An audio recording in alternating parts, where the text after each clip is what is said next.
Did I ruin it for you? I ruined it for you. I got the truth. Hello, I'm Natasha Bedingfield, and this is my music history. The really unique thing about my upbringing is that we weren't allowed to listen to radio, and we were raised in it was quite a vacuum, like quite a void of all the pop songs that were going on, which is quite ironic that I ended up writing pop songs, and my brother too. We were raised in church, so we listened to a lot of Christian music, a lot of actual music happening in church at the time. I went to the library and I found Songs in the Key of Life by Stevie Wonder, and I was like, what is this? This is amazing. I think that might be one of my formative records. The Cardigans, the record with them sitting on the couch. My sister and I played that to death. Bjork, Lauryn Hill. I remember being a teenager and India Arie came out with that amazing Out of India record and just being like, what is that? We had a really great teacher in school called Francis, who was just amazing at teaching creativity and how to write poetry, how to write music. So she was one of the early people who I felt saw me. And my brother he was my older brother, and he was one of those very talented children where I was kind of quiet and under the radar. So I didn't feel that people really kind of noticed me as a child. Like they noticed me as a person, but not, hey, this is going to be a talented person. And then my sister and I, we loved harmonies, we loved singing, and we kind of basically forced our brother to let us sing with him. And he is my biggest mentor. Like, he's the one who really taught me how to sing in harmonies. It was really hard on me. Like, really like, that's out of tune. Do it again. It's probably Justin Timberlake. Yeah. And he was doing a tour around Europe, and I was opening for him there, which was really fun. Really huge arenas, and it felt like really fun because it was like being in school, because there was all the corridors backstage, and everyone just hangs around there. And Justin, the thing I noticed about him is whenever he comes in the room, you don't notice. Like, you're kind of cracking a joke, and suddenly he's there on your shoulder, and he's kind of like joining in. And then the other thing I noticed is he never says goodbye. He just suddenly, you look around and he's gone. Loveliest person to be on tour with. He was dating Jessica Biel at the time, and she's amazing. And their whole band is just like really good, real musicians and great dancers. The other one was, I can't remember the boy band because I wasn't into boy bands, but I was opening for a boy band, and Lady Gaga was opening for me. New Kids on the Block, so it was her, me, New Kids on the Block. It was the very beginning of Lady Gaga, and she just had one outfit, and it was the white cubey kind of dress, and she wore it every day. And the thing that I noticed about her was from the very beginning, she was determined, and she was very... she had this amazing self-belief. She was saying, I want to duet with Eminem, I want to be on Rolling Stone, I want to be on this. And this is a brand new artist who has only just releasing her first single. And we were like, ooh, wow. And then it was amazing to see that she actually did. It's kind of a really amazing example of self-belief. Something that Americans are very good at as well, is this thing is that I'm going to visualize this, I'm going to be there. It wasn't just her thinking that saying, I'm going to be doing this. It was also that she worked really hard, and she would be, in the mornings, she would go to radio stations and she would do the show with us. And then she would go and do nightclubs every night as well. Yeah, so I remember being like really impressed and really happy for her when she really she changed the industry. 21 years ago, when you would release a song in England, they had something called Top of the Pops. Oh, okay. And it's such a great show where really anything that is being released, you sing it. You kind of get a chance to showcase your song. If it's a good song, by the end of the week, sometimes it will be a hit. And that's what happened for me. I sang my song Single, which was my first song, Single. Yeah, it spread like wildfire. Like by the end of the week, it was number one. And that was a bizarre feeling. It was amazing. I think the weirdest part was like going in the airport and walking through the where they're searching you, and they're like pulled me over, and I'm like, oh no, I'm in trouble. And then they're like, no, like, are you her? I'm like, yes, I am. Princess Diana, it was her memorial. It was the year she died, I think, or the year after, and it was Wembley Stadium. I just sang one song, but it was an amazing feeling. And the bigger the crowd, the easier it is, the nicer it feels, honestly. The weird thing was the English press, the British press, is so nasty that I just remember the next day, all they could talk about was my stripper shoes. They were just high heels. And I like wearing platforms where it's like so instead of them feeling like they cripple you, you just have like an extra bit on the toes, you know, so your feet aren't like perpendicular. I remember a review where they said that my first album, it sounded like a American Idol record where every song was different than the others.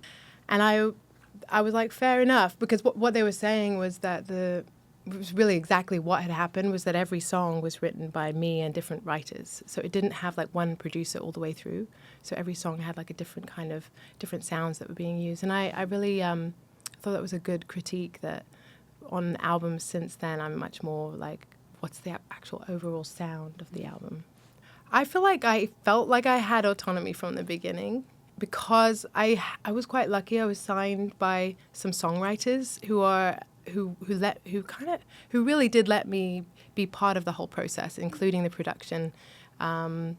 So I felt a lot of autonomy quite early on. I think as I progressed, I realized some of those kind of things can feel like an illusion of control. Where you're like, especially when it got into the big record label people, like sometimes they would be like, oh, we've got to do a music video. Can you choose this director or this director? But you have 1 hour to make a decision. Like, I think it's a gradual thawing out. You know, I think it's kind of like a consciousness, like as women, as we become aware of our own conditioning, as we become aware of what the patriarchy is and things like that, then you start to go, oh, wow, I'm actually taking more control now. I think sometimes having people in charge, it can feel almost like if I make a mistake, I can just blame them. Mm-hmm. It's actually a bit more scary to have full autonomy. When I left my label, I think that was an amazing feeling and a scary feeling too, because you don't realize how much we attach, like having a label, how much we think that makes us a real artist. And then you have to kind of go on this journey and find that real artist for yourself. And with that, I write, without having a label.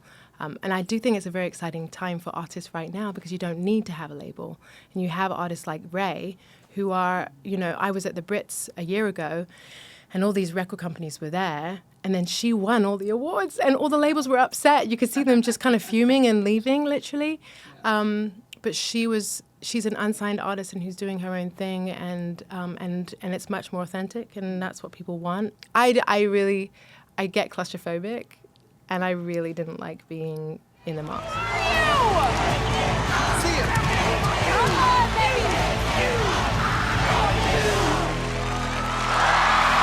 Nicole was right, superstar singer.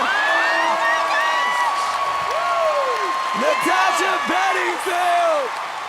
What I did was I wore the mask extra long, so I would put it on half an hour before going on, so that I could be used to it, because I would feel so panicky. So they were really surprised, but I was just basically kind of in the corridor doing deep breaths.